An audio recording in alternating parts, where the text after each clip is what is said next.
구분 보시면요. fn이라고 되는 애가 있는데 얘가 지금 이렇게 돼 있어요. 로그 3의 n, 그 다음에 로그 2의 n 이렇게 됐거든요. 근데 여기서는 n이 홀수일 때고요. 그러면 여기는 n이 짝수일 때.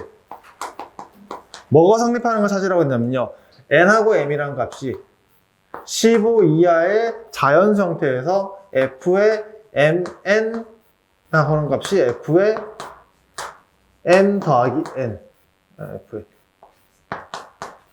이렇게 되는 걸 찾으라고 되어 있거든요. 그래서 저희가 보실 거는 해봤자 그 n의 값이 홀수냐 짝수냐에 따라서 f에 넣어지는 값이 달라진다라는 정도밖에 이야기를 못해요. 그래서 뭐부터 보시냐면요. 간단한 이야기예요. 우리가 케이스를 구별해야 되는데 m하고 n이라고 하는 애가 홀홀인 경우 하나, 그 다음에 홀짝인 경우 하나, 짝홀인 경우 하나, 마지막으로 짝짝되는 이 네 가지 케이스만 나눠놓고 생각을 할 거거든요. 이거 모의고사 기출문제에서 여러분 되게 학교의 빈도가 높아요. 그래서 그냥 바로 알고 계셔야 되고요.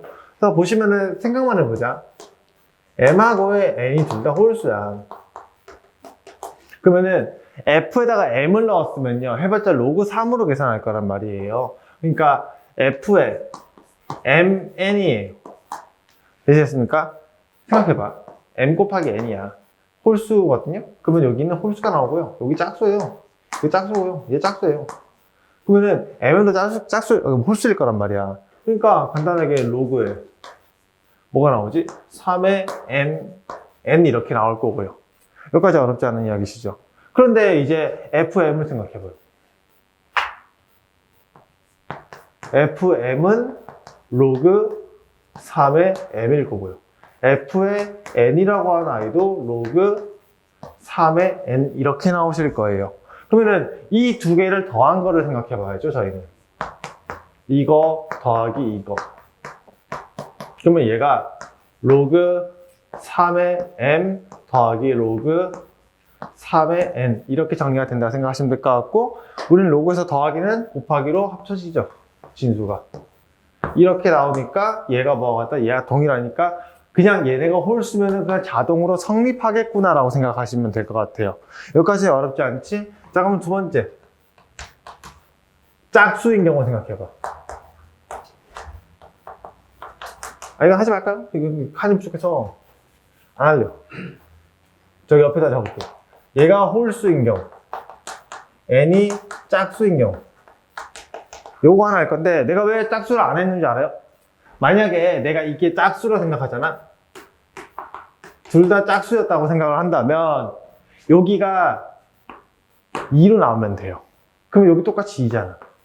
요거 똑같은 내용은 똑같이 적을 거거든요. 해봤자 둘 다 로그 2에다가 넣어서 계산된 거니까 계산 과정이 똑같이 정리가 될 거거든요. 그러니까 같은 홀수, 같은 짝수면 똑같이 성립을 할 수밖에 없다라는 거예요. 요건 너무 어렵다. 왜냐면 이게 이 개념 자체가 얘네 두 개와 얘가 서로 같다라는 건 로그의 제일 기본 성질 중에 하나거든요. 그러다 보니까 같은 밑을 공유하고 있는 로그의 값이면은 당연히 저게 성립할 수밖에 없다라고 생각을 하시면 될 것 같고요. 맞지? 그래서 저희가 확인할 거는 이거예요.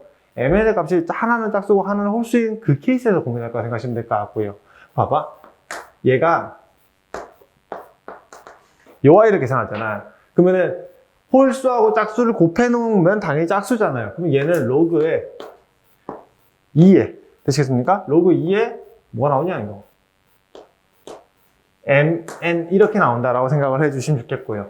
그 다음에 이제 f의 m 더하기 f의 n을 생각할 건데, 잘 생각해봐요. fm이라고 하는 홀수기 때문에 로그 3을 넣을 거예요. 그래서 로그 3의 m이 나온다 생각을 해주시면 좋겠고요. 그 다음에 더하기 얘 같은 경우는 로그의 2의 n 이렇게 나오게 될 거거든요. 얘를 풀잖아. 얘를 풀면은 로그 2의 m 더하기 로그 2의 n이 이 두 개 값이 서로 같아야 돼요. 이거 되시겠습니까? 두 개 값이 같아야 되는 상황인데, 생각해봐. 얘네들은 없애버려요. 그냥 없애버리면은 이 케이스에서 성립이 가능한 케이스는 이거밖에 없어요. 로그 2의 m이라고 하는 이 i와 로그의 3의 m이라고 하는 애가 이 두 개가 같은 케이스밖에 없거든요. 그럼 이게 성립하는 거는 로그 m의 값이 1 되는 케이스밖에 없어요, 사실은. 요거는 1밖에 없다고 생각하시면 될 거고, 그래서 m이 간단하게 1이라는 걸 우리가 확인할 수 있거든요. 오케이? 그러니까 홀수 짝수가 있다고 치면 홀수 하나가 무조건 뭐가 된다? 1이 되는 상황밖에 설명이 되지 않는다라고 생각을 해 주시면 좋겠고요. 여기까지는 어렵지 않게 이해되시죠? 그래서 그런 건데, 만약에 그거를 증명한다고 치면은 여기를 밑을 통일시키면 돼요. 이게 밑을 뭐 10 로그 2에 로그 m, 로그 3에 로그 m 이렇게 둬서요. 이런 거거든요. 우리가 직관적으로 이야기한다면 얘를 밑변환 공식을 약간 이렇게 정리를 했다고 생각을 해요. 이렇게 된 다음에 이거 넘겨요. 그럼 묶어내시면 이렇게 되거든요. 로그 2분의 1에서 마이너스 로그 3의 1 이렇게 될 거고요. 그 다음에 이제 여기가 로그 m은 0이다 이렇게 정리가 될 거야. 근데 얘는 0이 될 수 없단 말이야? 그럼 얘가 0일 수밖에 없어요. 이게 성립하려면. 그래서 얘가 0이 되는 케이스는 m이 1밖에 없다고 그러고 자명하게 증명할 수 있어요. 그래서 그렇게 된 거라 생각하시면 될 것 같고. 그러면 이제 나는 개수를 정리를 해야 되잖아요. 이제 개수만 정리를 해볼게. m하고 n이란 값이 15 이하의 자연수라고 했어요. 그럼 생각해봐. 홀수 몇 개 있다? 짝수 몇 개 있다? 요거만 생각하시면 되거든요. 16을 기준으로 반으로 절반 나누세요. 그러면은 짝수는 7개 있고요. 홀수는 8개 있다라고 생각을 하시면 될 것 같고요. 그럼 이제 봐봐. 문제에서 mn이 서로 다르다는 말 혹시 했니? 그런 말은 안 했죠. 맞지? 그러면은 이제 여기서 이제 내가 캐스를 구한다 치면요. 홀수를 구한다고 했잖아. 그러면은 mn의 값이 홀수니까 88에 64. 얘가 홀수가 되는 케이스라 생각하시면 될 것 같고요. m이 8개 케이스가 가능하고 n이 8개 케이스가 가능하잖아. 그럼 더하기 여기가 짝수가 될 수 있는 건 77에 49. 이렇게 가능할 거라 생각하시면 될 것 같고요. 이 케이스에서는 이제 어떻게 이야기를 해야 되냐. 얘는 이렇게 잡아야 될 거예요. m하고 n 값이 누가 짝수고 누가 홀수냐를 결정해주는 경우 두 가지를 먼저 생각하신 다음에 홀수인 경우는 1밖에 되지 않고요. 짝수인 경우는, 그러니까 홀수인 경우는 1밖에 되지 않을 거고 짝수가 되는 건 7개 있다. 이렇게 된다고 생각하시면 될 것 같아요. 그래서 64 더하기 14 더하기 그 다음에 마지막으로 49 이렇게 된다고 생각하시면 될 것 같고 여기서 1 하나만 줘서 50 하나 만들고요. 13하고 얘 두 개 더하시면 몇 나오냐? 이게 77 나오죠. 그래서 127점 나오지 않을까라고 생각하고 넘어가시면 될 것 같아요.